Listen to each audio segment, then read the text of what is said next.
Welcome! Today we're going to deconstruct something we use literally every day, but almost never think about: what numbers actually are. Turns out the symbols we jot down are really just one way of telling a much deeper story. Okay, to really get to the heart of this, let's just start with a simple question. It might be a little trickier than it looks, though. So take a look at this. You probably immediately think 11, and you wouldn't be wrong most of the time. But what if I told you the answer completely depends on the context, on the set of rules you're playing by? In our everyday decimal system, what we call base 10, 11 is absolutely 11, no doubt. But in binary, the base 2 language that computers speak, those exact same two symbols mean 3. This is such a great illustration of the idea that the symbols themselves aren't the whole story. The system we use to interpret them, well, that's everything. So what we're really talking about is a numeral system. You can think of it like an instruction manual that we've all silently agreed to use.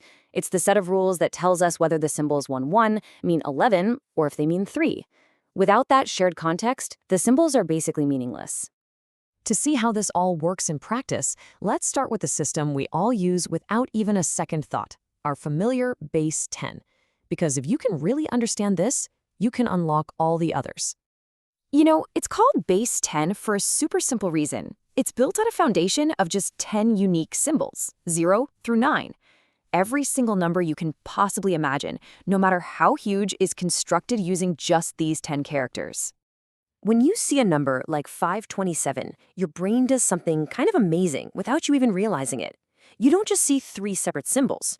You instinctively know that the 5 isn't just a 5. It's in a position of power. Its location is absolutely everything. And this right here, this shows the secret perfectly. It's a system of place value. The 7 is in the ones place, the 2 is in the tens place, and the 5 is way over in the hundreds place. Each position is 10 times more valuable than the one to its right.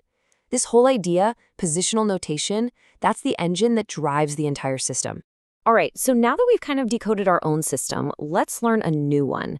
This is the native language of every single computer, phone, and smart device you own: binary, also known as base 2. So why base 2? Well, it's a perfect match for how electronics actually work. At the most basic level, a circuit can only be in one of two states. It's either on or it's off. So we represent those states with just 2 symbols, 1 for on and 0 for off. It's simple, it's elegant, and it's incredibly powerful. And the logic here is exactly the same as base 10, just with a different base number. Instead of powers of 10, each place is a power of 2.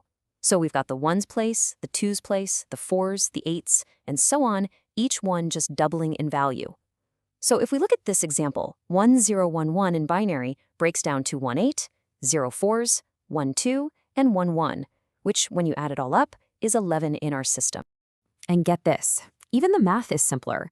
You can forget about memorizing times tables. All of binary addition boils down to just these 4 simple rules. The most complex it gets is 1 plus 1, which equals 0, and then you just carry the 1 over to the next place value. It's just like carrying the 1 when you get to 10 in our system.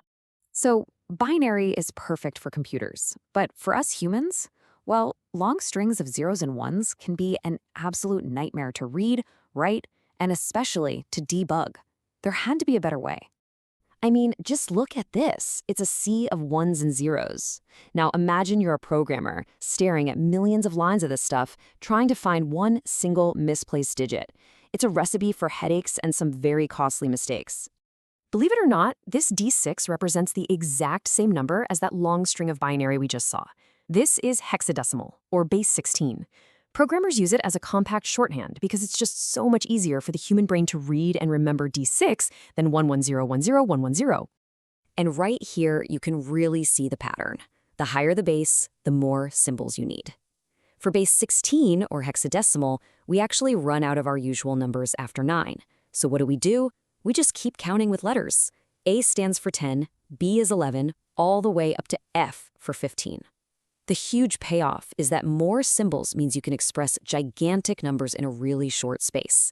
This is super useful for things like defining colors on a website. That 6-character color code you see, that's hexadecimal at work, neatly packaging up all that complex binary information. So we've seen base 10, base 2, and even base 16.